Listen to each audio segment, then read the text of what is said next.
Hello team, welcome to another ATP Geopolitics video with myself, Jonathan MS Pearce. This is a Ukraine war news update, the second part thereof for the 12th of September 2025.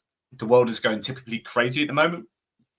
Donald Trump has just come out and admitted that announced that they have caught the shooter of Charlie Kirk, taken into custody, I think dogged in by his own father. As Trump said, hinted at someone very close to him.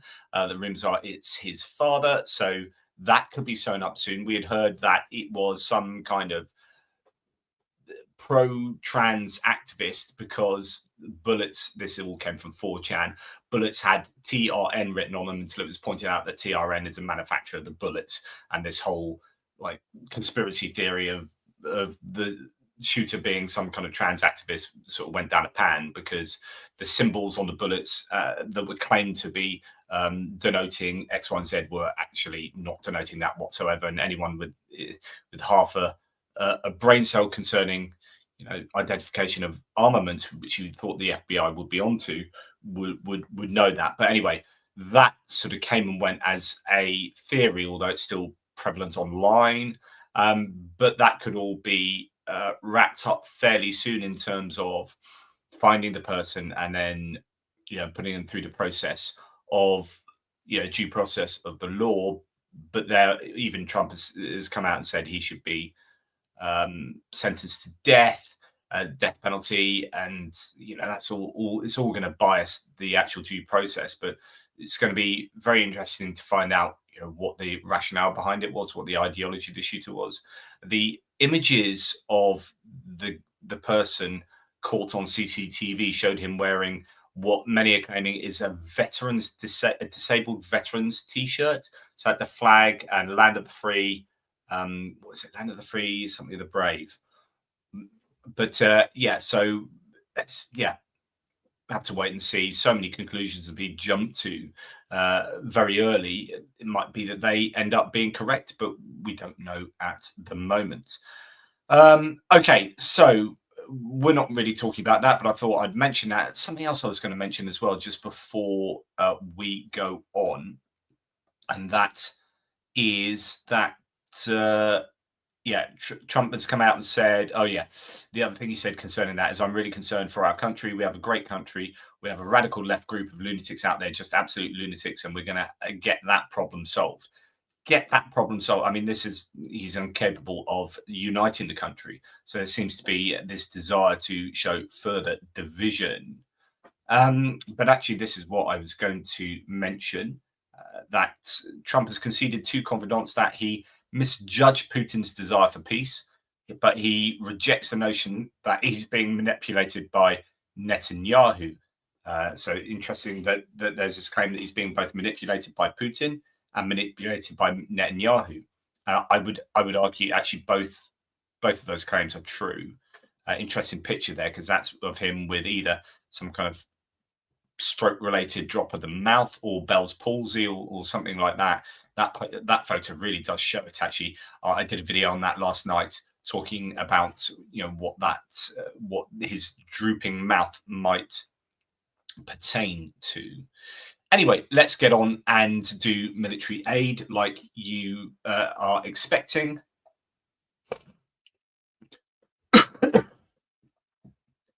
I have been out this morning, as I've told you on my previous video, opening a library. That's why I'm actually wearing a jacket. I'm taking it off. It's quite warm in this jacket. Thank you. But yes, it's not normal that I be out the house. First of all, going to a school to open a library and cut the ribbon. I should be in the local news, so that's nice. They had a photographer there. All very exciting. And that is my weekly excursion. Actually, I'm out tomorrow morning for my son's football. That's son's S apostrophe. What I mean by that is I usually go out on a Saturday morning to watch one of my twins, Finn, play football. But my other twin, Oscar, who has his challenges with team sports, he's taking up football again. I used to coach both of them. I used to manage their team until I got multiple sclerosis and then had to give that up. So he's going to play for his old team, which is my old team. That they know him. So he should be able to integrate into that team. Okay. So both of my twins are playing football tomorrow, and it just so happens they're both playing at the same pitches, even though they play for two completely different teams. So why am I telling you this? Because I'm going to be out all morning into the early afternoon, quite possibly tomorrow, watching children play football. So apologies if I don't get my content out on time. Okay, it has been normal business will be resumed on Sunday. Right, we're going to start with Ramstein. So there was this Ramstein meeting in London, whereby the Ukraine Defence Contact Group, all the allies of Ukraine that are helping out Ukraine, met, and they have pledged an awful lot of stuff. So here's Max 25 with a synopsis of the whole kit and caboodle, and we're going to go through it as he writes it. So key agreements from the meeting. From the EU, there's a commitment to transfer 2 million pieces of ammunition. I believe that is 80% there, as according to Kaya Kallas. Possibility of directing 6.6 billion euros from the EU Peace Fund to purchase American weapons for Ukraine's needs. We're going to come back to this. We'll come back to a lot of the stuff I'm going to go through quickly. Investments in the defense industry using the SAFE mechanism that will help out Poland. Approaching 4 billion euros in October and 4 billion euros in November to support Ukraine. So a lot of money coming from the EU. Now, Germany has pledged to transfer, or has already possibly transferred, certainly 2 launchers. I think they've got over to Ukraine already, but 2 Patriot systems, contribution to the PURL initiative. So that's buying stuff from the US and having that expedited to the amount of 500 million euros, financing the purchase of Ukrainian long-range drones for 300 million euros. Excellent. The UK is financing several thousand long-range strike drones to be manufactured in Britain and delivered to Ukraine over the next 12 months. I believe these are interceptor drones. 1,000 of them per month, I do understand. The Norwegians are allocating $8 billion to support Ukraine in 2026. They are also looking to complete the contracting for interceptor drones as well, the supply of weapons which will be jointly equipped by the Scandinavian and Baltic countries, and the launch of a joint training center for Ukrainian military personnel. So we're not coming back to Norway. We're going to focus on Sweden, but we'll come to that in a second. Denmark, start of work on a joint enterprise with Ukraine for the production of long-range weapons. So you see a big theme going through this. 2 themes. 1, long-range weapons and drones, and 2, interceptor drones. So Canada financing a PURL initiative to the amount of $500 million to buy stuff from the US, 220 million for financing Ukrainian drones and other types of military assistance, 165 million for the development of capability coalitions, I presume of which Canada is a member. So that's great from Canada. Sweden. Now, Sweden's package, 20th aid package, is huge. We're going to talk about that separately because it's a big one. Right, Lithuania, contribution to the PURL initiative to the amount of 30 million euros, allocation of 30 million euros to finance Patriot systems, which will be supplied by Germany. Czech Republic will deliver more than 1 million rounds of ammunition in 2025. I presume most of that's already done. That's a Czech initiative. Transfer of more than 80 pieces of equipment, the preparation of aid package for 61 million euros, and the training of F-16 instructor pilots. Belgium will allocate 100 million euros to the PURL initiative, preparation of the new military aid package from them as well. So that's going to be interesting to see. Luxembourg is joining the PURL initiative to buy stuff from the US. The Netherlands, who have been really incredible recently, really for a long time, assistance to the amount of 1.2 billion euros by the end of the year, 450 million for the support and the provision of F-16 aircraft to Ukraine. Investments in 2 deep strike projects, which may be joined by other partners. Interesting. Poland, preparation of a new military assistance package, which will arrive in Ukraine soon. Transfer of 10,000 155mm shells in the coming week. Transfer of ammunition, Spain, then the transfer of the ammunition for the IRIS-T defense system. So the Ukrainians use that a lot. There's a number of those launchers and systems out there. So that's really good. Latvia, we're almost there. Transfer of a support package for 2.5 million euros, contribution to the PURL initiative for 5 million euros, supplies of Patriot APCs for the Ukrainian Armed Forces Brigade, which they have already largely completed, have they? Or certainly half done, I think. France will accelerate joint industrial projects, in particular in the field of ammunition and drones. and will transfer Mirage aircraft and the support for Ukraine's aviation capabilities. That's going to be super important. They need more aircraft. I keep talking about how Ukraine really need another 70 jets, and I'd love more Mirage 2005S to be given. I'd love more F-16s to be given, and they are, of course, going to be given. Belgium still haven't given any of theirs yet, and they've got a good 30, I think. And then it would be great to see Gripens over there, wouldn't it? Right, let's move on. So that's a nice synopsis there. Lots of info in that. But my goodness, we've got a lot more info to come. Right, we need, say, the Ukrainians at Ramstein, an additional 10 Patriot systems and missiles for them. SAMP-T, NASAMS, RST, and Hawk. So NASAMS is a Norwegian-American co-production. RST is a German one. Medium and short range. NASAMS is medium range, is it? Medium to long, medium range. And Hawk are the older ones that we use really from the 60s and 70s onwards. Still have a bunch of these around the world, and they are using them fairly effectively.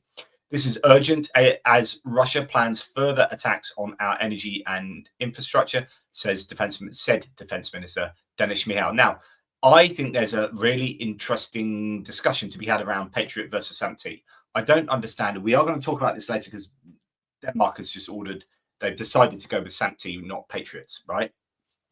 But I don't know why there is this massive reliance on American Patriots. If SAMP-T can do similar, the new SAMP-T, SAMP-T-NG, can do similarly to the Patriot, maybe even better, considering it's brand new and the Patriot Pack 3 is pretty old now. What is going on in Europe where they keep relying on buying Patriots? Surely the Europeans would want to buy SAMP-T. What is the bottleneck? I believe the Aster 30 missiles, there's a bottleneck in the missiles. But so Martin K says SAMP-T have limited production. But that's my point, right? The war's been going on 3.5 years, going on to 4 years soon, right?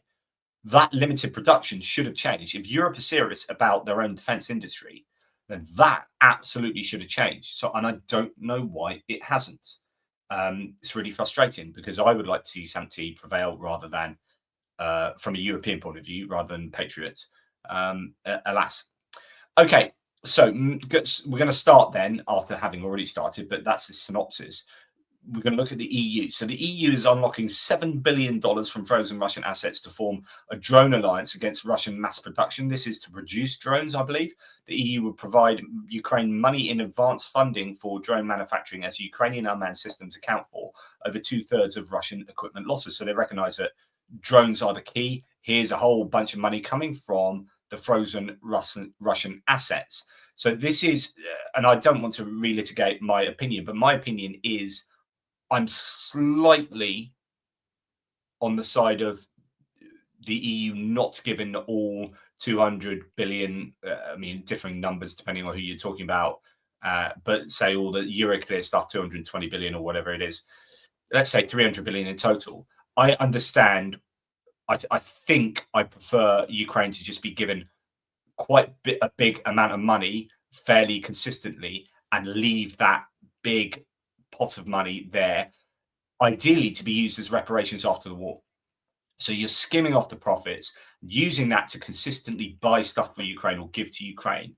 Ukraine uses that rather than give them all 200 or 300 billion dollars, euros, whatever, at once, and then that's the end of it.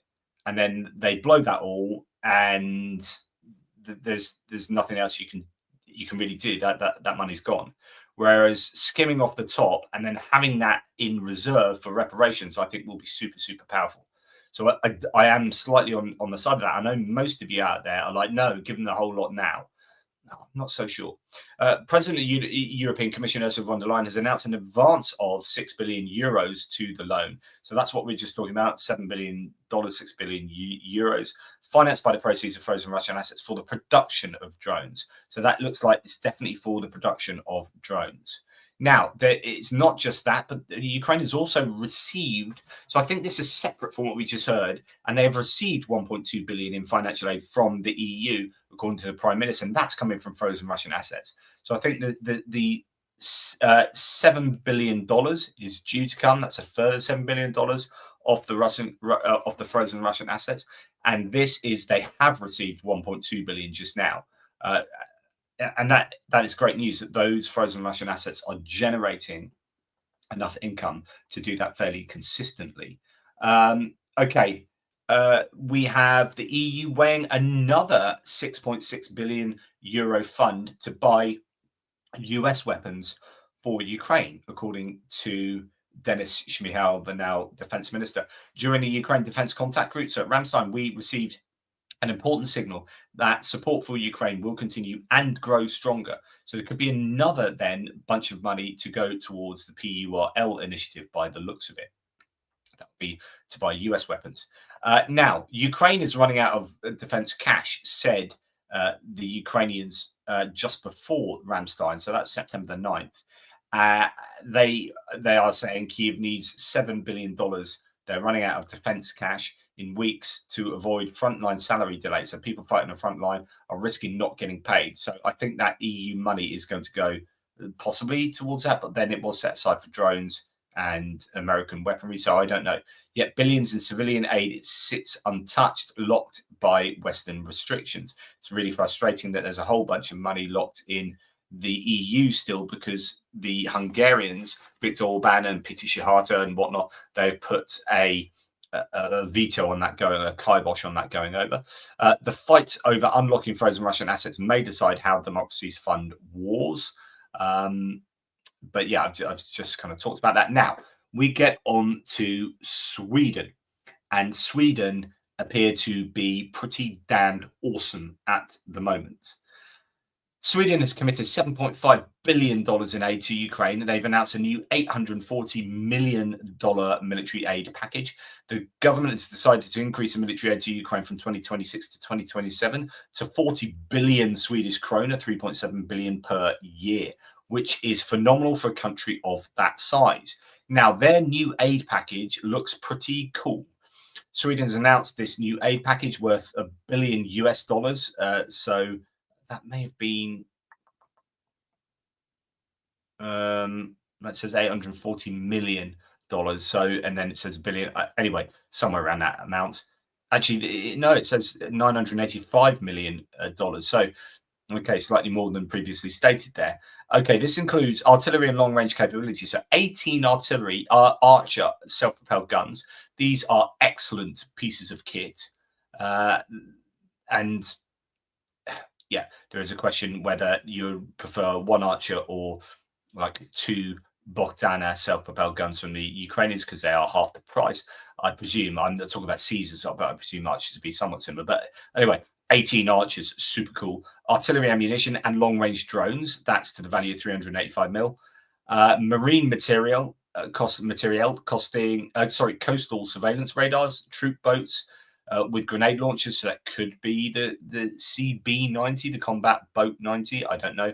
Diving chambers and crane lorries. That's to the value of $225 million. Then you've got air defense and space, ammunition sensors, command and control systems for the Swedish Tridon, anti-aircraft system, airbase equipment, and sensors for drones and robotic systems to the value of 374 million. And then other stuff like civil defense initiatives and services via the Swedish Defense Research Agency and the Swedish Defense University. So loads of stuff there going from Sweden. And actually, to add to that, a few other bits. So 155 mil ammunition, 500 motorcycles and support equipment for air bases. So that's the stuff for air bases.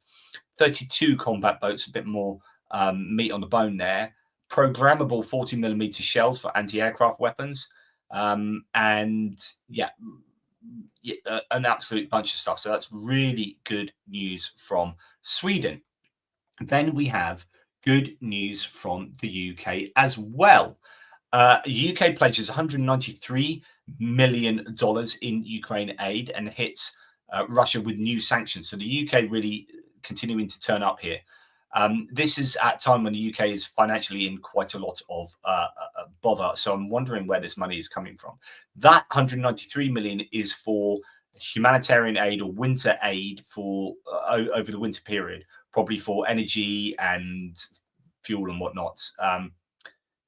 But on top of that, the UK will produce Ukrainian-designed interceptor drones under a new deal signed by Ukraine's Defence Minister Denis Shmyhal and his British counterpart John Healey. The first 1,000 drones will be manufactured and delivered to Ukraine, expanding a system already proven effective against Shaheds. Now, I don't know if this has anything to do with that new $250 million Ukrainian investment in a site in Suffolk near the Lotus, a car manufacturing facility that is shedding some jobs. Really welcome investment there from Ukraine to localize production. Obviously, it's safer to build stuff in the UK and then ship it out to Ukraine because the Ukrainian military industrial complex is getting hammered on a nightly basis by the Russians. And though we don't hear about it a lot in the news because there's a lot of OPSEC, I am pretty damn certain that the Ukrainian military output has been shredded by the Russians, or certainly badly impacted. I think you would have seen far more Luti long-range drones and ballistic missiles and cruise missiles be used by the Ukrainians prior to now, if it wasn't for what the Russians are almost certainly achieving. So that's why the Ukrainians are keen to make stuff in other countries. So localizing production in Ukraine is very attractive because it's cheaper, but localizing it in other countries is good because it's safer. So you have that trade-off, don't you? So the first 1,000 drones will be manufactured and delivered to Ukraine, expanding a system already proven effective. I believe this is 1,000 a month, I've heard, of these drones, which is pretty useful. Of course, sometimes the Russians are sending almost 1,000 a day or a night. But of course, the Ukrainians are making lots of their own. They're getting help from loads of other countries in terms of drones and interceptor drones. So this is just going to add into the pot of capacity that the Ukrainians desperately need in fighting off the Russian Shahed drone swarms and missile swarms every night. Britain will produce Ukrainian interceptor drones. It's planned to produce first 1,000 drones. All of them will be delivered to Ukraine. Thus, Ukraine will receive drone interceptors Britain will receive Ukrainian technologies. That's the point of this one. So we get the best tech and the feedback from the front lines, like I've told you many times before, and they get the equipment. Now, the UK will jointly produce Project Octopus interceptor drones with Ukraine at a rate of up to 1,000 per month, says Max 25. It is stated that the price of the interceptor drone is some 10% of the price of a Shahed drone. That's what you want. You do not want an asymmetry whereby you are spending, as we saw in Poland just recently when they shot down one of the drones using an AIM-9X missile that's $2.8 million, and then the Shahed is anywhere between, I don't know, 10,000, 150,000, whatever. There are various numbers that are thrown around, but essentially, if you're spending way more to shoot down a drone than the Russians are to send a drone, then you're going to be in trouble. So it's really important that price comes down, that cost comes down, and that's what the Ukrainians have done there. And that looks like a cheap and presumably effective interceptor drone. Good to see you guys are getting on with it in the live chat. Thank you. Good to have you all on board. It's a bit of a Swedish love day today. Shame that Scruffy Tails isn't here, but people are referencing his latest video on the Russians having a bit of trouble in Pokrovsk. I will come to that. I'm going to talk about Pokrovsk and maps towards the end of this video. Staying on the supporters of Ukraine and what they pledged from Ramstein, we've got the Germans now. The German defense minister announced that the delivery of 2 previously promised Patriot systems to Ukraine has begun. The first launchers have already been transferred to Ukraine. German defense minister Boris Pistorius has also thanked Norway for agreeing to cover half of the cost of the 2 Patriot systems. So that's good in improving the Ukrainian capabilities in Ukraine.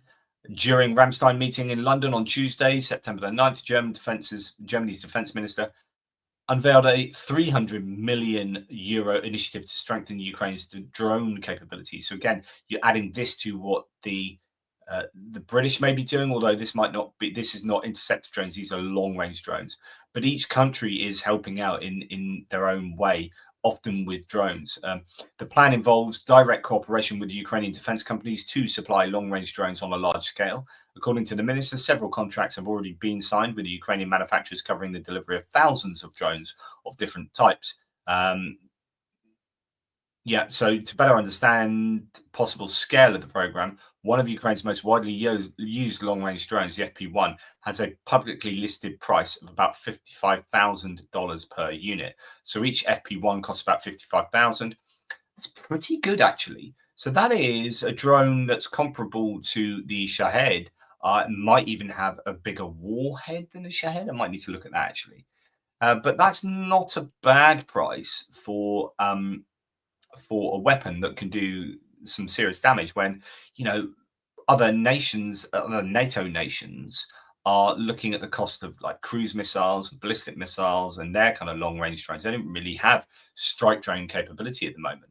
But there is this need, I think, for other nations to catch up with what the Ukrainians are doing, producing effective bits of kit at a snip of a price. And, if the question might be, okay, if it's 55,000 per unit, but what's their success rate?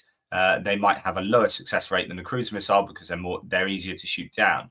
Okay, so if it's every 3 in 4 are shot down, if 3/4 of these are shot down, then your cost per successful unit is $220,000. Well, $220,000, what's that compared to a Storm Shadow? So it's going to be a snip. So yeah, it might not do as much damage and won't have the same capabilities as a 2-stage broach warhead system that can bunker bust. But in general terms, there is a real advantage to cheap and cheerful as long as they have some kind of effectiveness. Right. German defense giant Rheinmetall will build a shell factory in a secure Ukrainian region. This comes after London talks between Ukraine Defense Minister Shmyhal and the CEO of Rheinmetall, Armin Parbiger. So Rheinmetall are setting up. I thought they had already done that, but it might be another German manufacturer setting up an artillery manufacturing facility in Ukraine. We hear that France has reiterated its commitment to transferring additional Mirage aircraft to providing support for Ukrainian aviation capabilities. I really, really want to know how many Mirages are definitely out there and how many they are planning that they definitely have access to. And where others might be in the Middle East, for example, in terms of, are they replacing? These are fairly old planes now. So you'd be hopeful that nations will be willing to let go of them if they're getting newer airframes. So, yeah, I think what were the claims? There are 5 of them. One's already been lost. Certainly 3 of them were sent out, but it could be 5 of them. They could have even more now. Who knows? These things aren't particularly telegraphed, and the French are quite good at keeping quiet about their security packages. Now, the Croatian M84 tanks that have been given to Ukraine have entered service with Ukraine's 141st Mechanized Brigade. Last October, Croatia pledged to send 30 M80 infantry fighting vehicles and 30 M84A A4 Sniper tanks with ammo and parts. The delivery was part of a deal offsetting Croatia's purchase of 50 German Leopard 2A8 tanks. So they're getting the newest Leopard variant, and they're getting rid of their old M80 tanks. So let's have a look at the M80 tank and see what it was originally. It's a T80. No, that's not. That's a T80. I want to know what an M80. Oh, why are you being annoying? M80 tank. Here we go. So BVP M80. Is a tracked Yugoslav-made infantry fighting vehicles produced from the 1980s until the country's collapse in the 1990s. So began in 1969, blah, blah, blah. So they've got these infantry fighting vehicles. Well, what about the tank variants? So the M80, where are we? Let's go back to, here we go. M80A and A4. M80 A4. So we do Control F, look for A4. there isn't an A4 there, so that's not listed on the Wikipedia page. I probably should have looked at this previously, but yeah, you get a sense. It's an infantry fighting vehicle there, ATA4. Yeah, M60 tank. No, that's American. So don't know about that. It might be. Well, it certainly has it as a tank in that image. So I'm sure one of you very clever searchers can look that up for me. But it looks like it is of Balkan descent there, that tank. But they've got 30 of them, infantry fighting vehicles, and 30 snipers. So they do have 30 of the infantry fighting vehicles. That's going to be super useful. And then 30 of the tanks as well. Okay, now we're going to move on to the United States, and this is sorry, going back to what someone has said. So I'm going to just go through a couple of comments because you reacted to what I said earlier. So before I go on to the US, it's a good time. So Martin K says, on Aster missiles for the SAMP-T, pre-war plan for 2025 was 32 missiles per year, which is obviously not nearly enough. Obviously, it probably would have been enough for France and Italy, to use them in training, but not use them in war particularly. But of course, now that the Ukrainians supposedly have 2 of these systems, they're going to be needing an awful lot more of them. So 32 missiles per year. The current expected production is 180 to 100 a year. In 2028, it's expected to be 300 a year. So it's improving, but not enough. On Aster missiles for the SAMP-T, so just said that twice. So thank you for that, Martin K. That's really useful. So as I thought, it was the bottleneck of the missiles, but again, that's where the French government needs to say, right, we're on a war footing, because they are on a war footing for that domain. So I think Macron has said we can order you to do X, Y, and Z. I'm sure it was to do with air defense and whatnot. Unless it was artillery, but anyway, that's where I'd love to see a bit of movement coming from governments to just command industry to really sort it out.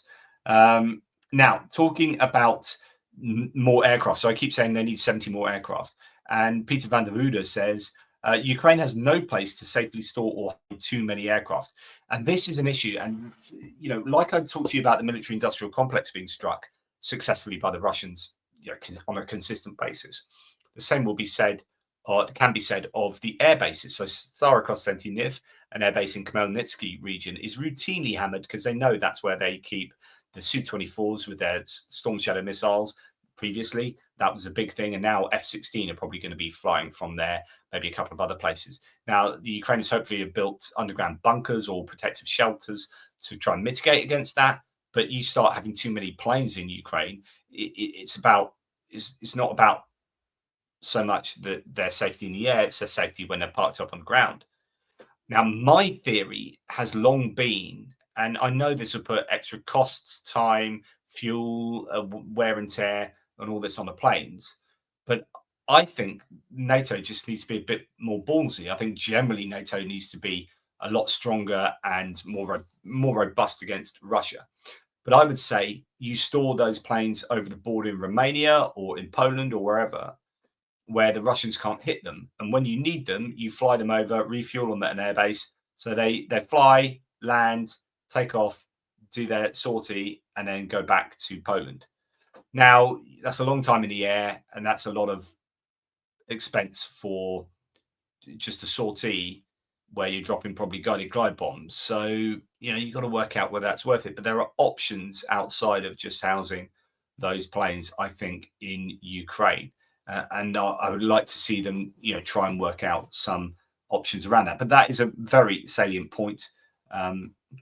Do they have enough space in Ukraine? Not space, but do they have the ability to house those planes at Ukrainian air bases safely? So the US House of Representatives has passed an $890 billion defense bill. So this is the NDAA, the National Defense Authorization Act. So every year, obviously, like most countries, you sign off your budgets, and they sign off their defense budget to the tune of almost $1 trillion. Now, it includes $400 million for Ukraine aid as part of the NDAA. Now, that shouldn't be controversial, but of course, in the present political climate, it has become controversial. Now, $400 million doesn't get you an awful lot, but it's great that it's in there. While the Ukraine provision faced pushback, a proposal by Republican Congresswoman Marjorie Taylor Greene to eliminate aid was rejected with bipartisan opposition. So while that shouldn't be controversial, it was controversial for people like Marjorie Taylor Greene, who came out and said, none of our tax money is going to Ukraine, blah, blah, blah, usual kind of BS. She came out and tried to get through this amendment to the bill, and that was voted down. Like, the voting for this bill was really good, because in a fractious, hyper-partisan moment in political history in the US, you have a rare moment of agreement here. So 60 people voted for, essentially, Marjorie Taylor Greene's amendment, or voted for the bill not to go through. And actually, that is an improvement from the last time this was up for vote in the previous year.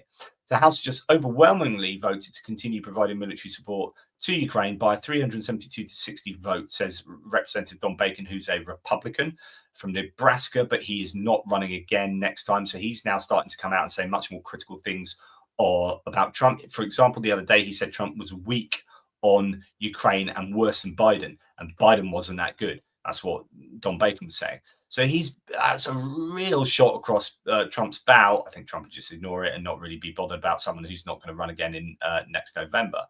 But you can see here, like, all the people that were against the NDAA were Republican. You've got this really odd shift where it used to be the Republicans were your war hawks and really interested in national security. And now they've become, to some significant degree, MAGA, kind of fringe thinking, isolationist wingnuts. And so you have, in this case, at least 60 of them going, no, we're not having that. And 100% the Democrats are like, yeah, we are voting for the defense budget because we need to help Ukraine and we need to do this and blah, blah, blah, blah. That is the amendment, by the way, that was voted down there. So I don't know what actually the final vote was for the NDAA, but the amendment was voted down significantly. Now, as Colby Badwa says, the last time Marjorie Taylor Greene did this, because she does this every single NDAA vote, because obviously each budget lasts a year. So we have had several of these so far since the war began. This got 74 votes last year, and it's turned to 60 votes against it this year, or for Marjorie Taylor Greene's amendment. So actually, you've got more Republicans going along with the consensus here, which is actually really good news, certainly for Ukraine. So as Badwa says, support for Ukraine among the congressional GOP is increasing, reversing the steady downward trend that was seen during the Biden administration. So that's interesting. And of course, during that time, because Biden was a Democrat, the Republicans were seeing help for Ukraine in partisan terms. So it's like, well, if Biden wants it, then by default, we shouldn't want it. Rather than seeing Biden as the president of the USA and saying the US need this, supporting Ukraine is in the best interest of the United States. Many of them just said, well, doing what Biden wants is kowtowing to the Democrats. So we're just going to say no to that, even though that was strategically insane. And now you've got Trump in charge. Some of those people that would have made that decision previously are now like, well, we'll just do, this is kind of now what the Republican government wants. So we'll support that. Now, talking about American views on support for Ukraine, Fox News poll has come out saying 39% of American voters support increasing aid to Ukraine, 29% support reducing it, 31% said it was adequate. So actually, you've now got a situation where more people want to increase it than want to reduce it. And that's really good news. This is a complete opposite of the situation a year ago. And again, I would apply the same logic I just did for the vote. Then the majority of voters believe the US should do less, 40% reducing, 23% supported increasing it, 34% believed that enough was being done. Now, I'm going to be a bit like pro-Democrat here, but the reality is, what I mean by that is I'm going to say something that shows, I think, the Democrats seem to be just a bit more level-headed. And that is that the Democrats can see past the partisanness of this. So, and you can see that for the vote against Marjorie Taylor Greene's amendment, like 100% of them voted against that. And many Democrats are favoring more aid to Ukraine. But many Republicans see this as a partisan issue. Now, you haven't lost the Democrats now that Trump is in charge. And that's what I mean. So the difference there is that the more Republicans were against supporting Ukraine because Biden was at the forefront of that, than the reverse of that. So you aren't losing Democrat support for Ukraine because Trump's in charge now, and that's what I mean about being slightly more level-headed. It seems they aren't swayed by just who's the president. Certainly in the context of Ukraine, it might be different in other contexts. Now, Poland will receive 43.7 billion euros under the EU's new Safe Defence Fund. I don't know what SAFE stands for, making it the largest beneficiary. The funds will boost air defence, artillery, drone systems and military mobility. Warsaw already plans to spend 4.8% of GDP on defence in 2026 amid rising Russian threats. So Warsaw is already one of the biggest, if not the biggest, spender as a percentage of GDP on defence. And so, well overspends the US, comparatively speaking. So this idea that Europe needs to spend more and the US is the only one that kind of spends the requisite amount is not true. There are a number of nations that spend more as a percentage of GDP than the US, the Baltics essentially, and Eastern Europe in the form of Poland, Baltics and Nordics, but certainly the Baltics. Now, this is Poland receiving funding to help them deal with Russian drones that might come across the border. Things are really urgent when Poland inquires about weapons purchases from Germany. They've not really been fans of buying stuff from Germany because history. They buy things generally from the US or from more recently South Korea. According to Bild, following the latest Russian drone attacks on Polish territory, Polish officials have inquired with Rheinmetall regarding a possible purchase of Skyranger SPAGs, self-propelled anti-aircraft guns for the Polish army. No details published yet, but these, I think, have been well received in Ukraine. Ukraine has a couple of these, and they are due to get a load more. They are kind of hot off the press. There's a version of this that sits on a Leopard 1 tank chassis, but otherwise that looks like a Boxer chassis there. Poland, one must wonder what Putin really wanted to achieve, or the people below him really wanted to achieve by sending drones into Poland. So I'm fairly sure it's going to end up being counterproductive. You're going to get more unity for support for Ukraine among European allies, and now Poland is ramping up its defences against Russia, and now they're going to help support, as well as Germany and the UK, the expenditure on Ukrainian drones to intercept Shaheds even more, and so on and so forth. I just can't help but think it was an ill-advised thing for the Russians to have done. Now, staying on Poland, Tusk, the Prime Minister, has said that Ukraine offers a joint production of interceptor drones with Europe after the Poland excursion. Quote, a missile that costs $1 million, no matter what it is, simply cannot shoot down drones that cost tens of thousands of dollars. And that's what Zelensky said the other day, and that's absolutely right. Offering a joint program to finance and produce the drones with European partners. I'm sure Poland would be interested in that, but certainly Germany and the UK are getting involved in that kind of activity. Now, we're going to go to French Aid to Ukraine, who reports on that a Danish newspaper stating that Denmark is recommending acquiring the Franco-Italian SAMP-TMG air defense system because, based on several parameters, it is considered it would be a better fit for the Danish armed forces than the American Patriot system. So the Patriot system is estimated to cost, and this is interesting. So the Patriot is estimated to cost twice as much, if not more. It's interesting. Europe building, if it's equally effective, like something that's costs half as much. I mean, this is why we should be buying SAMP-Ts. If all of this is correct, SAMP-Ts should be absolutely at the front of the queue of air defense, of decent anti-ballistic missile air defense that the Europeans are buying, rather than Patriot. Furthermore, it needs more manpower to be operated. So the Patriot system needs more people, and it costs more. According to the Ministry of Defense officials, it's estimated that it may take several years before the Americans can deliver all the missiles that the Danish defense requires to shoot down threats. The SAMP-TMG system is especially advantageous in terms of the speed of missile delivery. So although Martin Kay was saying that earlier, they're obviously ramping it up, and it could well be that the SAMP-T actually can promise more missiles sooner than the Patriot at the moment. The Swedish have said that there will be more military aid, but that's still not official. Russians will find out on the battlefield. Wow. A Swedish defense minister. Nice one. I love it when you get cryptic stuff like that. Anyway, yeah, so what was I talking about? So it looks like you can get SAMP-T missiles quicker than you can Patriot missiles. And yeah, it will take several years before the Americans can deliver all the missiles that the Danish defense requires to shoot down threats. The SAMP-T NG system is especially advantageous in terms of the speed of missile delivery. The Danish armed forces estimate the American missiles may arrive 1 or more years later. Wow. According to Danish media reports, the SAMP-T NG is also favoured because weapons, missiles, and spare parts can be transported more quickly and easily by truck around the EU than across the ocean. So actually, obviously buying from Europe has its logistical advantages, especially if the whole thing is cheaper anyway, and you can get your stuff delivered just far quicker, and it's equally effective. Now, I don't know what the results are shooting down ballistic missiles for the SAMP-T NG compared to Patriot PAC-3, but I'm assuming they are comparable.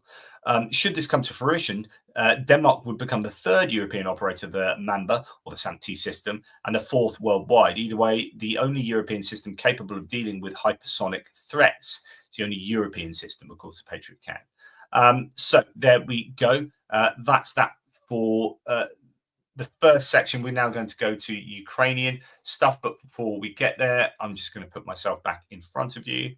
And we're going to go through a couple of super chats just to give you some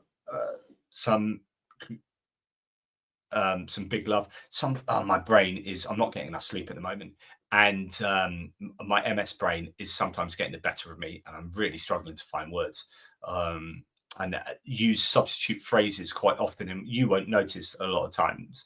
But there are many times where I use substitute phrases that are suboptimal, and I much prefer to use the proper phrase, but I just can't think of it. Anyway, that's my problem, not yours. Well, it sort of is yours because you're getting a degraded linguistic experience. Wizard of Ooze, my Aussie supporter there. Thanks, dude. Sending you some Aussie sunshine. Thank you. Actually, we don't need it today. Sunshine's all right today. Yeah. It has been manky the last week, though. I noticed you dressed up in your posh attire for the library opening, but I hope you remembered your Ukraine undies. I haven't got my Ukraine undies, primarily because I don't have Ukrainian undies, but I do have Ukrainian socks. And I am wearing Ukrainian socks. I am. So there you go. That's awesome. Thank you very much, Wizard of Ooze. And BME says a little something to wet your whistle. Sent a DM on Discord. I need to get on Discord. I haven't been on there in ages. I will do so. Thank you, mate. I've wet my whistle with some Coke Zero. Right. Now, I'm going to show you some stuff, and I hope John P doesn't mind about this. This is super, super generous of him. I'm going to read you out. So he sent me a little postcard. You know John P, he's in the comment threads and whatnot. So here's the Ukrainian FU, Russian warship FU stamp. That's the postcard that he sent me with this little message. And he said, "Hey, JP, hope you're well. I wanted to say a massive big thank you for all your hard work and the content you consistently pump out. I'm not so sure my wife is so happy." Yeah, I get that a lot. Not that I'm doing shenanigans with people's wives, but generally from a distance, I attract your attention somewhat too much. A while back, I saw that Memory Steel in Ukraine were making keyrings made from destroyed Russian equipment with the slogan on the back, "Made in Russia, recycled in Ukraine." And I fancied one. While I was at it, I thought, I get one for you too. Memory Steel sent out the wrong order, and then I contacted them and they said keep the item and they'd send out the key rings. I'm not an ornament person, so I've also sent you the candle. So they accidentally sent him the candle and he sent that to me. I also wanted to say, don't let the Muppets and trolls get you down, as my wife, who quotes her mum, always says, "You can't educate pork." I love it. Please keep up the great work, and many, many thanks for including British politics, as I'm truly lost and trying to choose the lesser of three evils. Yeah, isn't that always the case? Your input is helping. Again, a massive thank you from a long-time member, John P. 151. P.S. I'm still pissed off at Royal Mail lost that patch. So he sent me a patch once. That's how he's got my address. I was wondering how he got my address. I gave him my address because he's going to send me a patch, and Royal Mail lost it. PPS trumps a cockwomble. This is indisputable. PPPS, sorry for the grammar or spelling mistakes. I work in construction. Mate, perfect. Not a problem at all. You're an absolute legend. Grammar was lovely. So here is the memory still keyring. Battle for Kiev, T72, number 583. So this is a keyring from, hopefully you can see that. Yeah, just might be a bit blurred as it's struggling to focus, but that's a nice little tank, a little key ring there. Yeah, you can sort of see that. It's a bit blurred. So that's really, really nice. And this candle is awesome. I mean, I'd love to burn it, but I would love to not burn it as well. Made from what looks like a grenade canister with an etching of the trident on the front. And on top, you've got a little building which acts as a wick, which you set fire to. Now, I was wondering if that's one of the Russian buildings because you set fire to it. But then if it's an ornament, you don't want to set fire to it. And actually, I don't want to light that candle because that building's really cute. So I'm thinking that's probably a Ukrainian one. I think it is a Ukrainian one. I should know that, really. So, John P., just thank you. What a total legend. Really appreciate it. Okay. So let's now go back to what I was actually talking about previously and what I suppose I should be talking to you about, which is military aid and what not. Okay. Here we go. Ta-da. Right. Ukraine, indigenous stuff from Ukraine. By the way, John Pete, legend. According to the Ukrainian defense company, Ukrainian Armor, since 2022, the company has supplied the armed forces of Ukraine with 1,000 Novator armored vehicles. Now, this is great. What you want is Ukraine building their own stuff.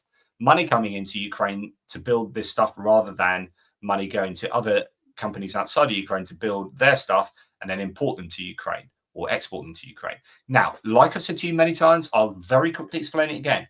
If you are a third country like Denmark, you have three ways of spending your money. One, you spend it on your own defense industry and you give Ukraine that stuff. That is the best for if your metrics of success are generating tax dollars in your own country or tax euros and generating jobs in your own country, then you want to spend your money in your own country and send the kit to Ukraine. But Denmark kind of ran out of stuff to build because they didn't have an extensive defense industry in terms of what Ukraine needed. So after they'd exhausted their stocks and manufacturing output, they then started doing the Danish model, which was giving Ukraine the money to invest in their own defense industry. Now, the benefit of that is you can often get more bang for your buck. So, for example, you can get 2 self-propelled howitzers from Ukraine, the Bogdanas, for the price of 1 from France getting a Caesar, right? So you could either, if you were French, you could spend 5 million euros building a Caesar and then get that to Ukraine and then you're generating jobs and tax revenue, or you give Ukraine 5 million euros and they build 2 Bogdanas. Now, Ukraine would prefer you to give them 5 million euros and they build it themselves, because they're generating tax income and jobs. And they're also getting 2 for the price of 1, and they're probably not half as bad. But France is going to want to build stuff in France. So Denmark has been giving money to Ukraine, but also Denmark's going to be feeling like they want to localize production of stuff in Denmark. So now you're seeing Denmark starting to try and move some production of whatever it is that they are giving money to Ukraine to build back to Denmark, so that actually the Danish can say to their taxpayers, look, this money isn't just going straight to Ukraine, although we can argue that there is a need for that and we should be doing that. You're going to want some of that to be stimulating the economy in Denmark. So you're starting to see localization brought back to countries, which has the added benefit of being safer, as I explained earlier. So it's not going to get blown up by Russian missiles and drones. Now, Novator here has made 1,000 of these, and that's really cool. Senator, for example, the Canadian Rochelle company, has made actually thousands of the different variants of Senators for Ukraine. But it's great to see that they are evidently producing something like 300 of these a year or something along those lines. And that's really good news for Ukraine. And money coming from outside agencies, outside entities will help that happen.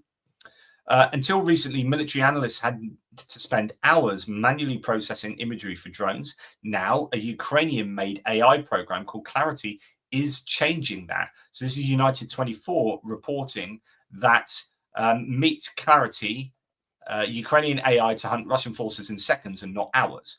So until recently, military analysts had to spend hours manually processing imagery from drones. So you get that drone footage, you're looking at it, human beings are looking at it. Now a Ukrainian-made AI program called Clarity is changing that according to their defense cluster Brave One. The software autonomously scans photos and videos, identifying enemy troops, equipment, and signs of hostile presence. It can cut analysis time by up to 90%, and it runs on an ordinary laptop. So Clarity was developed by a Ukrainian startup that won the Happy New Fear hackathon organized by Brave One. The victory secured a grant that allowed the team to build a more advanced version, Clarity Pro. According to developers, the Clarity Pro can process and decipher images in seconds, automatically geotag photos and videos onto a digital map, generate and interpret orthophotos without manual input. The tool is already in active use. More than 250 drone pilots, intelligence officers, and analysts, including units such as Achilles, Nemesis, Rubij, and the 40th Separate Brigade, rely on Clarity to accelerate battlefield decisions. The program is continuously upgraded with feedback from the front lines. As Ukraine adapts to Russia's war of attrition, AI is becoming a critical asset. In the words of the developers, quote, artificial intelligence stands with Ukraine. Of course, the problem is Russia, they can read this article and they'll be on this themselves. You need to, whenever you, I guess the Ukrainians are going to be sure that the Russians have already thought about this, right? This is a pretty obvious development. So it's not like they've let the cat out of the bag now and the Russians are going to be like, oh, I've just read this thing on United 24. Why aren't we doing this? Let's do this. So this is not, there's no OPSEC here. It's just that both sides are probably working on this. It's just maybe that the Ukraine is ahead of the game and they get brownie points for announcing this. And maybe that also gets the interest of outside investors and also people who are interested in taking this on maybe for their own armed forces. So there's a kind of advertising marketing strategy here as well. Earlier, but the point is that they have to, whichever side gets there first. So for example, the Russians got there first with fiber optic drones. You've got to hammer home that advantage, that asymmetry for as long as you possibly can, and just make hay while the sun shines. So earlier, an updated e-points system was launched in Ukraine under the Army of Drones Bonus program. In August alone, the military ordered more than $24 million worth of equipment through the Brave One market. So that's a points system, I presume. So anyway, there's a little bit of information on that. What else do we have? In Kharkiv region, I did report one of these. So this is a situation where I think the Russians had attacked near to Kharkiv earlier on in the war, as we know, and then there was a Kharkiv counteroffensive, the lightning counteroffensive that pushed the Russians out, and they're also being gradually pushed out of Kharkiv area anyway in the north by the city back towards the border. And in retreating, the Russians, left tanks and things behind. And in most cases, the Ukrainian army just sweeps up those tanks and IFVs and howitzers and whatever, and says, thank you very much, we'll take these on. We'll either use them for spare parts if they're not really working, or we'll take them on, they're captured and we can use them perfectly. Now, there are a couple of instances of locals having got hold of a tank that was left behind by the Russians and then just hiding it in their barn for shits and giggles. Hey, I've got a T-72. Hey, get your mates around, have some vodka, sit in a tank and pretend to blow things up. Because that's what you do at night. I don't need to play World of Tanks. I can sit in a real tank and go bang, bang, bang, bang. So in Kharkiv region, that's obviously not what they're doing. Well, maybe they were. Prosecutors have seized and handed over 2 Russian tanks, the T-72 and the T-72B3M, to the Ukrainian armed forces. The case falls under illegal possession of weapons. Someone was keeping 2 tanks for unclear reasons, for World of Tanks reasons. Check me out. Getting your mates around. My one's bigger than your one. Yeah, but I've got the latest Range Rover. Yeah? Have you got a T-72, mate? Come and look at this bad boy. So, yeah. Anyway, that's that. Moving swiftly on. Before we get to the Russian segment, and there's just a few things to discuss there. I'm just going to go through to Joe Hales, who says, for God's sake, can someone investigate Trump's Russian connection? There has to be a link. And also, when will we accept that he will never help and kick Europeans' economies into manufacturing what is needed? Yeah, I mean, this is a golden question. This is a $6 million question. So where do I really sit with Donald Trump and compromise? He is at the very least a useful idiot. So he is 100% manipulated by Russia, and they know that they can take advantage of it. But at some point, if you're a useful idiot, you get to a stage where you're like, they're manipulating me, aren't they? And he's kind of like, he's talked about this. He's talked about being tacked along, being tacked out, or whatever he says. So he does recognise that there are these accusations going along, and that he previously said the Russians manipulated, Putin manipulated all these other people, Biden and Bush and Obama, blah blah blah. But he's not doing that with me, except he is. And you've reached the deadline 7 times and not done anything to Russia. So if you are just a useful idiot that is being manipulated, then you get to a point where you're like, I'm being manipulated, and then you switch it up, and then you're like, right, I'm not having that anymore. And he's kind of got to that point, but he hasn't changed. So I'm genuinely starting to think, he's had 2 weeks, 2 weeks, 2 weeks. What was it? 7 times. So 2 weeks, 2 weeks, 2 weeks, 2 weeks, 2 weeks. 50 days, 10 to 12 days, 2 weeks. Right? Something like that. And you get to this point, the 7th one, and you're like, yeah, I had a feeling I was being manipulated. And you're like, okay, you're beyond that now, though. So why have you still not done anything after the last time? And when he's then wheeled out to give a response to the Polish incursion, or the Russian incursion of drones into Poland, he says it could have been a mistake. When all the intelligence from Poland and from everyone else is like, it's not a mistake. And indeed, Russian mill bloggers came out today and said, we did this on purpose, right? Why would Trump stand at the front and say, stand in front of the cameras and say, as a first reaction, it could have been a mistake? Unless you really, really, really want to. So you've got 2 options. He is either actually compromised, and I'm like, as in, Putin has something on him.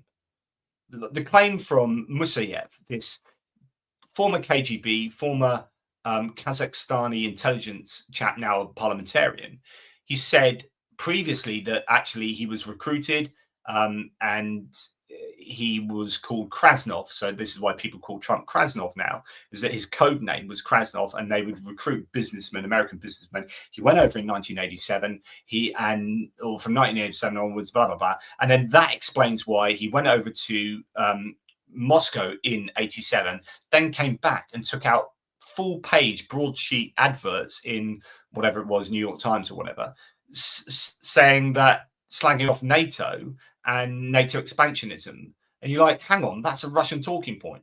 You've gone to Moscow and you've come back, and now you are acting on behalf of the United States. So, like, that's best explained by actual compromise rather than useful idiot, in my opinion.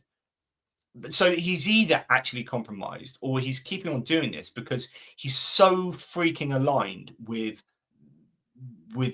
Russia, and he so wants to do business with Russia and the people around him. And this is why I'm held back from saying he's openly compromised, because the people around him, the Heritage Foundation lot, are not fans of Ukraine and do seem to be fans of Russia. Or at least if they're not fans of Russia, they're more interested in China being the issue, and therefore don't care about Ukraine. It's all about China.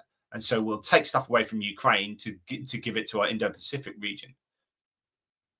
And it could be that he's just so desperate. He likes Putin as a person. He likes strongman dictators. He wants to do big deals. He has people around him that are lobbying him to do big deals. The big oil companies will want to get back into, ExxonMobil will want to get back into, and Chevron, Russia, to do X, Y, and Z, right? So he's going to be lobbied. He's going to also feel aligned to Putin. He wants the war to stop. He doesn't care enough about Ukrainians, so he doesn't really give a damn about the outcome, moral outcome for Ukraine.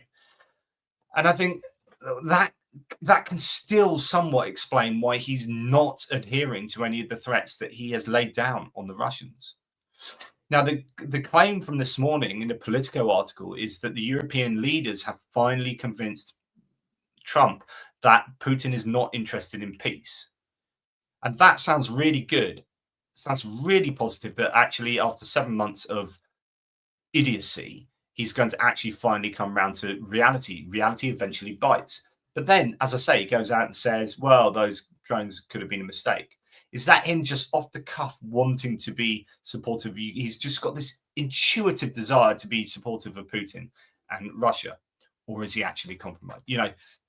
And it, around and around, as you can tell from my waffling then, round and round in my head it goes. And I'm never quite 100% sure. And I'm not even like over 50%. I swing from between 40 and 60% as to whether he's actually compromised. I would have thought there would be compromise on him. Many people say that when he went into that Helsinki meeting with Putin back in 2017, and he came out and took Putin's side over his own intelligence services, that was it, because no one went in there with him. It was a bit like Steve Witkoff going to that meeting with Putin previously, and he took no one with him. It's like, who's taking notes? Like, you're just going to remember all the stuff. You're just going to sit there and remember that entire meeting, this top negotiating meeting with Putin and his cronies, and you're on your freaking own, and you're a real estate agent, real estate mogul that plays golf with Trump, and that's the reason you're there. The translator's not even your own. You're relying on a Russian translator. So Witkoff did that, and that's like, it's just so naive. You guys are absolute freaking amateurs. And then, Trump does that in 2017, goes in with Putin, comes out shouting Russian propaganda. Then that has to be rolled back by the GOP, because at the time they were fairly sensible with regards to foreign policy. But it was really embarrassing. I think that was the weakest moment. That was the most embarrassing moment for Trump, and it's certainly in foreign policy for his Trump 1.0.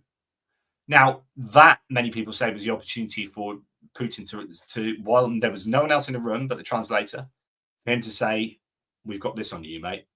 You do realize we've got this on you. I suggest you go out and say Russians didn't interfere in the US election, and you've got no reason to disbelieve me, Putin.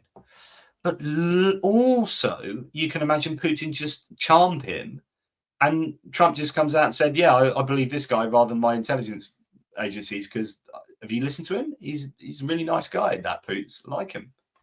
That's also plausible. So anyway, enough of me talking about that. Kevin Force, thank you very much for your ATP Geopolitics membership gifts. You are super kind. And Zeb Carter as well. Thank you again, Zeb, for that. Really kind. Kevin and Zeb, legends in their own underwear. This is true. Okay, so that's a medical practice. I had a blood test the other day. I hope it not coming back bad. Trying to phone me now. I'll give him a phone later. Right. Okay. So we'll go to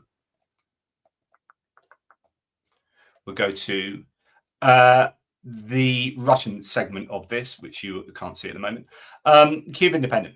Russia is copying Kyiv's drone technology as, quote, direct technological race accelerates. Ukraine army chief says, quote, we are dealing with a direct technological race in which the advantage will go to those who not only modernize, but also stay ahead.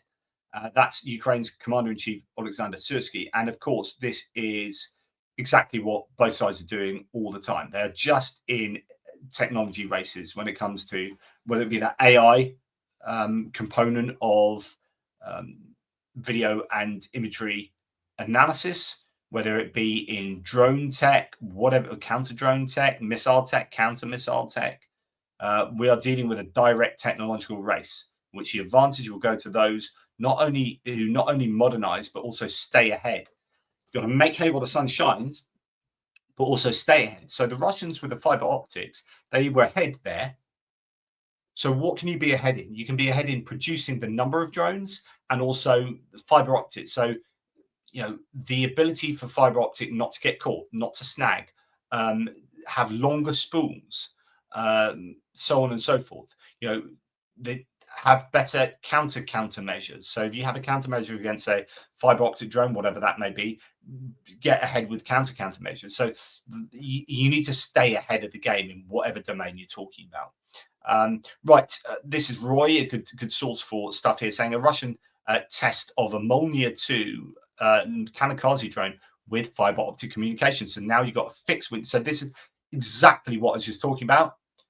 How do you stay ahead in the race? So here, Russia says, right, we're going to stay ahead of the race by now producing fixed wing drones with fiber optics. Now, fixed wing drones are usually going to be for longer range missions. So therefore, you're going to have a larger spool. Of course, there'll be a trade-off with warhead size and spool. If you're putting a 40-kilometer spool on there, then that's a weight that can't be warhead. So you might have had a larger warhead previously, and now it's struggling to get up there, but eventually did. Now it's carrying a warhead and spool. So anyway, that is going to be a challenge for the Ukrainians. The Molniya 2 has a flight range of 40 to 50 kilometers, for which fiber optic spools are in production and available in Russia. That is, definitely a challenge, because the Molniya is a decent enough drone. It's a cheap and cheerful plywood, I think, mainly drone that has been the scourge of the Ukrainians to some degree. And we're going to finish with a fairly long thread, actually, this one, on disgraced Russian war blogger Roman Elekin, who has been accused of fraud and money laundering, says that he's being set up by unknown parties and has pleaded his innocence despite a seemingly damning video showing him discussing embezzlement of aid donations. So Elekin was caught on video discussing how to divert $600,000 of a $2.4 million donation and boasting of his own importance and connections with the Russian military.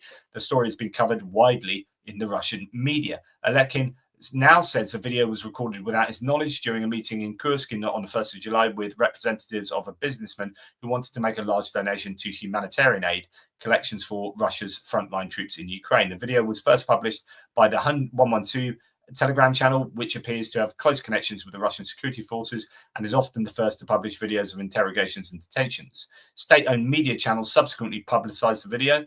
Elekin says that his volunteers received a call from representatives of businessman Alexander Galitsky, who is providing powerful assistance to the front. They asked if he can make a donation through Elekin's Blagodeteli Foundation, his vehicle for fundraising. At the same time, he says the representative proposed to transfer 100 million rubles, $1.17 million per month, through the foundation, with 2/3 of it being spent on medical equipment purchased through Galitsky's companies at below market price. The remaining third will be used as the foundation's initiative to purchase radios or other equipment for the army. Elekin says that he was told that he would receive 10% less goods than were stated in the documents. He claims he thought this was intended to allow the entrepreneur to write off part of the goods from his company and did not think that they were trying to cheat him. He says that he was working out ways to formalize the scheme, but was unsure of its legality, so on and so forth, etc., etc., etc. So a very, very long, fairly long thread here about him being in trouble. And first of all, it shows you a couple of things. One, there is quite a lot of money in Russia, it seems, for people, setting up this aid for frontline troops. I would love to know a comparison of how much money is raised by the Ukrainians through charities like Car for Ukraine, all the different ones, all of the myriad different humanitarian and military aid charities and projects that are taking place. And compare that to the amount of money that the Russians raise. I really would like to know that. No, that was the short one. This was the long one. So this was the one detailing him. I think this is like 30-something long, isn't it? Yeah, this is much longer. So I read it the wrong way around. But basically, he's now being supported by a load of online people who have come to his aid because nothing like a bit of cognitive dissonance when you've seen someone embezzling money and they're supposed to be a good guy. So it must be that he's set up, blah, blah, blah, blah, blah, blah. So he's now got, people coming to his aid. But I don't think that's justified. And this guy is a bad apple. Now, I'm sure there are Ukrainian charities that are bad apples as well. There are certainly, randos online who will try and raise money for the armed forces. That's why I'm always keen to just keep with what I know and that I've seen firsthand, and I know they do really good stuff. So this is Car for Ukraine. I've also fronted a few others like Country of Peace as well. It was another one I started off with when I interviewed the woman that was running that, who's a wife of someone who's watching my channel, and also NAFO clearly. With their trucks too, and they are bona fide. Here we're above 4,000 now in what we're doing for ATP Geopolitics Autumn Harvest campaign fundraiser, and that's part of the larger campaign to fundraise a whole bunch of trucks here, as you can see. The goal is for 110,000, which is I think 11 trucks. We're looking at 2 trucks with ATP Geopolitics. You've got Emu Squad, Rex's Hangar, and Sukhamimus doing a really good job there, and others thereafter, including Silicon Curtain. No one has given anything to Jonathan Fink at Silicon Curtain yet. We need to sort that out for him. But anyway, thank you to the people who have helped with Car for Ukraine. So they are good. So there are risks involved. People are, a lot of people in the world are not very nice, sadly enough, and even if this is a domain where, charity, people will prey on our good natures, right? And so we've got to make sure that, and you need to make sure that you are really confident that the money you give to charity is going to the right place. And that's what's really important. That Jigasport is the other one, of course. We've got to make sure that they are transparent. Jigasport is famous for their transparency. They put it all on the website. They tell you where all the money's going, what it's spent on. And I've been there myself personally. I've been to Lviv and I've met Jigasport, and I've been to Lviv and I've met Car for Ukraine, and I've been to Kyiv and I've met NAFO, and I've seen all of these. I've handed over the stuff. I've handed over vehicles to be upgraded, and I've handed over upgraded vehicles for NAFO, and I've been involved in that process. And I've been to the Jigasport headquarters and seen what they do firsthand, and seen the people that are working for that wonderful charity and what they do. So it's really important that we know where the money is going to and how it is being spent. And so I'm happy to just circle around kind of those 3: Jigasport, Car for Ukraine, and NAFO, and keep it like that. So there you go. I don't know if there's anything much else to discuss with you. So what I will do, however, is while I'm twittering on, talking absolute nonsense, I'm just going to check. Oh, that's what it's going to do. No, there is something. I was going to talk about Pokrovsk, wasn't I? So thanks for reminding me, Brain. You did a good job there.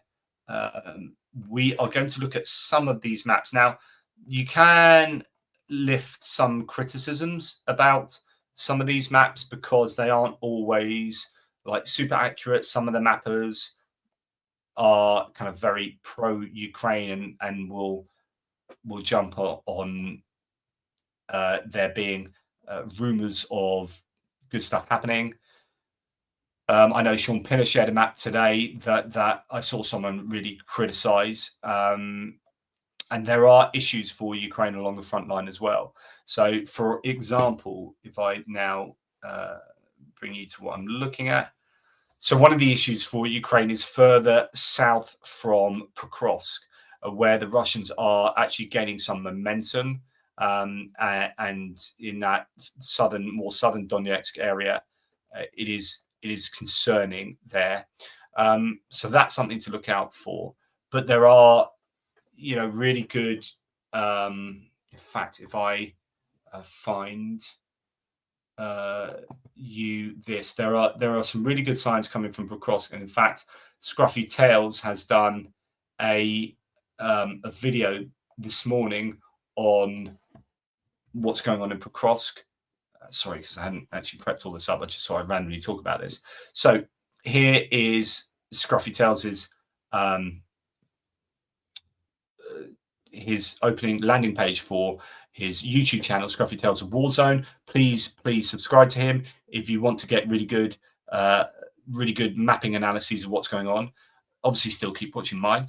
Russian catastrophe, divide and conquer. He keeps talking about Operation Hopium, where he's like, I hope they do this. It's looking really good.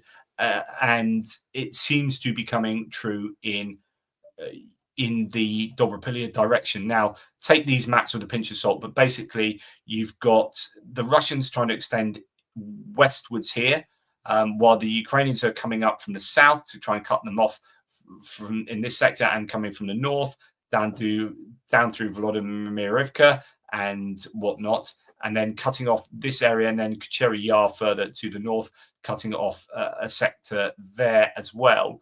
Some people say it might look a bit like this. This is a map that I saw criticized by someone else, saying it's just not true. You know, these guys being cut off there for ages, but they are still there, you know, blah, blah, blah, blah. So just be careful. But there are also a lot of people suggesting that it's quite successful there at the moment. Both Russian and Ukrainian channels are reporting that the Russian offensive north of Pokrovsk is turning out to be a total disaster. Ukrainian forces are reportedly wiping out large numbers of Russians that have been brought in from as far as Kherson for the attack. And I've talked about them bringing in some naval infantry units from the Kherson direction, but also from Sumy. 155th is one of them. They've been mauled pretty much everywhere they've gone. I think they're on their 12th iteration now, where they've been reconstituted that many times that they just can't be seen as elite troops at all, I doubt. But potentially there are 3 areas of encirclement, not necessarily now, but potentially if the Ukrainians can play it right, they can encircle this group up here, or maybe have already, this group here, by cutting them off at the neck, and then this large area here by cutting them off here. So yeah, good signs coming out from there. Lots of people talking about how it is going pretty well. In Dobropilya direction, the armed forces of Ukraine have restored a number of positions east of Volodymyrivka. So that's here, that's that section there. The occupiers have also completely expelled from the settlements of Mayak. So Mayak is about there. And Pankivka, likewise there, next to each other. That is, the Russians located in the north have fallen into yet another operational encirclement. So that's saying that they are cut off in this large area there. And that could be thousands of troops, you know, who knows? Or it might just be over-egging, like how successful the Ukrainians are being there. So, you know, take everything with a pinch of salt. There's a few other bits of good news. One from Sumy there, one actually that it's not as bad as thought in Pokrovsk. This is Pokrovsk city itself. So in the south of Pokrovsk city, there was another claim that the Russians, for the second time, had infiltrated into the city and got right to the center. This is Playfra, who's a very honest mapper, saying Pokrovsk city area, correction in favor of Ukrainian control. The second DRG, Deep Reconnaissance Group, wave inside Pokrovsk city was recently cleared. Russian forces reached the center again, as showed on many maps, but were pushed back out not long ago. At the moment, some brigades have positions south of Troyanda, which is Troyanda there. So I presume that means some Ukrainian brigades have positions south of there. So yeah, it's all happening around Pokrovsk. I guess the question is, what are the Russians? What are their goals? So, you know, if I was Putin or Gerasimov or whoever, what would I be trying to achieve just generally? You need to know what the overall goals are in order to try and break down sub goals and what everything is moving towards. Because otherwise, but this is plausible as well, otherwise Russia just looks like they're throwing troops everywhere to still try and get advances right across the front line, maybe through deep battle doctrine where you attack everywhere, and then when you find a weakness, then you pile into the weakness. Pokrovsk might have been that weakness. They piled everything into Pokrovsk. But what's the actual end goal? Are you trying to get to Odessa? Well, what's the point of going out to Pokrovsk? You're trying to get Donbass? Okay, so you need all of Donetsk and all of Luhansk. Okay, that can fit into that. So you need to understand what the number one intention for Russia is from a kind of like mapping strategic, like operational point of view.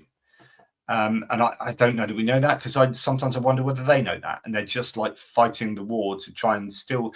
If Putin still has this idea of maximalist objectives to attain, like if he's still actually thinking he can take the whole of Ukraine or everywhere up to Dnipro, or the whole coastline along to Odessa, then that's insane. But if he genuinely thinks that, then that's going to mean he's going to have these sub-objectives that are going to be trying to move towards that larger objective. But if that's insane, then these are all going to be somewhat insane.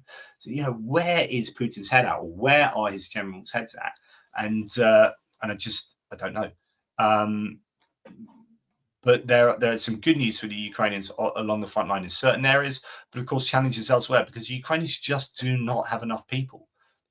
They're trying to fight this war by substituting people with drones, and they're having some success with that. But you can't do everything with drones. At some point, you're going to need people to man trenches and stop Russians, and then retake the land. But yeah, I don't know. Yeah, as Viggo Holmsen says, the soldiers themselves have but one goal: survive. If that sentiment takes over, larger strategic objectives don't matter. And so this then comes down to: are they just randomly being sent into attacks because they just need territory? It just doesn't matter where it is. We just need to show success to the great master that we're making territorial gains. Is that all it is? Not really a means to an end. It's like just the end in itself, that we're just gaining territory because this war is just going on forever until these guys get bored, until the Americans get bored, until the Europeans get bored. So we just need to keep fighting. That might genuinely be an objective. Just keep fighting and keep winning. And by winning, I mean taking land. But my goodness, that is something that just leads to the loss of tremendous numbers of troops, because there's no real overarching plan and people aren't going to be used efficiently to try and definitely take this and do that. It's just like, yeah, just take land. It doesn't matter where you are. And then different commanders are sending troops in, and I don't know. Who knows? Okay, that's probably enough for me at the moment. I was just reminding myself what I was going to talk through with you. I'm just going to see if there are any last minute bits of news while I've got your attention concerning what's going on in Ukraine. So I'm just looking at some of my sources. Yeah, there's a strike near St. Petersburg that might have hit a ship. So it might be a bit of an oil spill going on near St. Petersburg. We appear to have, as I mentioned, the Charlie Kirk killer is possibly in detention now. So what's this? $12 billion saved, 20 million users, one app. Ukraine's DIA shows what digital government can do in wartime: shrink bureaucracy, cut costs, and keep services running. It's not just a survival tool, but it's a glimpse of the future. This is an interesting one because, and I'll probably talk about this tomorrow rather than, because I need to do the reading on it first. But I was speaking to you recently. Okay, what's the background? So the background of this is that Ukraine are really good at doing apps, right? Their software development has been world beating for many years. The war came along and they were already developing the kind of one government app does all. So I think you can get married on this app. Like, you can register you're married. You can, if you pay a speeding fine, you can access your pension or whatever. So this one app does all. Now, some people are very like, oh, data, don't worry about my personal data. But in fact, just forget that for the time being. If you're talking about the government being able to deliver things for, whether it be just information or the ability for their citizens to do things online, do their kind of bureaucracy online, we need to take a leaf out of the Ukrainians' book if that's what we want. And now the UK government has gov.uk. It's this app that we are just rolling out now. Now, many people in the UK probably don't realize this, but you can go onto Google Play Store or wherever, App Store, and go and get gov.uk. And at the moment, it's quite skeletal, but I'm absolutely positive that they are looking at the Ukrainian app and they are basically wholesale stealing, well, not stealing, they're going to be using that as how to deliver really top quality government services through one single app. It's really irritating having to have like 12 different apps to do stuff. Like I've got to register this on there, and I've got or 12 different websites. So what a government app wants to do is take all the government websites that you have. So go to gov.uk, but it has, I can go to all these different domain areas, and I can do my tax over there and do this over there. But you're essentially having to go to like 12, 20 different websites, really. And if you can just centralize that into one app, just life is just easier. Okay. And it turns out that it's not just that. It's not just that it's more efficient and it's more user friendly, but actually you save a shed load of money in doing this. So the Ukrainians have saved $12 billion, and it has 20 million people that use this. And I know Ukrainians who sing the praises of this app. Anyway, just thought I'd go through that. There's an awful lot to do with the shooter in Ukraine. Sorry, not in Ukraine. The shooter of Charlie Kirk. So that's going to be, I think, at the top of the news agendas for the next however long. So yeah, it's all about here Trump saying, yeah, we've got him. He was dobbed in by someone very close to him. So keep an eye on that. Anyway, that's enough from me. I appreciate all of your support, guys. You are all legends. Oh, Mark from Little Whiskey Shop. So let's see, because I'm sure you'll disagree with me, Mark. Maybe, I don't know. Where have you gone? It's all gone. There's so many comments coming in. Everything keeps moving. Oh well, I've lost you now. We can't have a polite disagreement, Mark. You are there. I'm sure you're there. No, it's gone. No. Anyway, I think you were saying something like one size fits all app from a government requires the population's buy into that and agreement on data and stuff and whatnot. I mean, we in the UK have GDPR, which is taking the EU's regulation on data and privacy, and we wholesale just took that on. Yeah, I don't know if that's what you were sort of commenting on.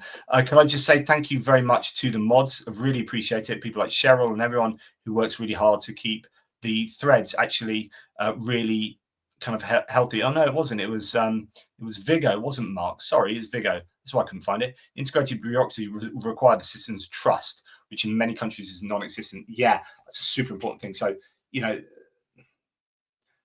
they evidently have that enough in Ukraine to be able to do that. And I think we'd probably get that in the UK, but somewhere where you're like, Hungary, for example, I'd be like, yeah, not too sure about that. Yes, I was just going to say something else, but oh yes, some people have said when they come onto the threads that the chats are often really nice and they're really pleasant, and people like being members of the community here, the team, and talking in the live chats and also just in below the videos. And there's such great expertise there. I just want to say a massive thank you to the mods that enable that. Although, please don't be over, too officious in banning people. If someone gives, it's difficult because we need to differentiate between people who are good faith interlocutors, good faith debaters, and people who are bad faith debaters. In other words, bots and trolls, ban them, not a problem. But someone that has a view that might be the same as a bot or a troll, but actually it's a genuinely held view and they're up for debating that, I don't want them banned. So we don't want to ban opposing views. This is a geopolitical site, and there are going to be people, there are many of you who just completely oppose my views on politics because I have a certain position, right? But we don't want to censor any. I'm really big on not censoring people. So mods, my only thing I'd ask is don't be too officious. Only do that if you definitely know they're like trolls and bots, and if you've got your sixth sense, your bat senses are out there, and you know. Otherwise, it's good to have debate as long as it's in good faith and respectful. I sometimes fall short of that myself when I argue with numpties, but yeah. So that's that. So what else do I have to say? Thank you very much to the mods that allow for this very healthy comments environment on the channel here. I really do appreciate it. Thank you very much. And I guess I will speak to you guys soon. My son, sorry, I was a bit distracted there because my son's trying to call me. The medical center, my son. Oh, it's all going off. Thank you, FOINC. Transferring funds from Hungarian trust in government. Transferring funds from Hungarian trust in government bags to pub money. Right. Okay. Thank you, FOINC. That is super, super appreciated. Thank you for your support, FOINC. I appreciate your Hungarian love there. And Schwitzdog gifted 5 ATP Geopolitics memberships. Thank you, Schwitzdog, for your support. Thank you to all those who supported. Joe Hales, super generous. Thanks, Joe. Always a great supporter. Kevin Forst, Zeb Carter, BME, Wizard of Ooze. You are all legends in your own underwear. Thank you. Appreciate it. Take care. And I will speak to you soon. Yeah. And thanks to John P for your kind gifts. See you later.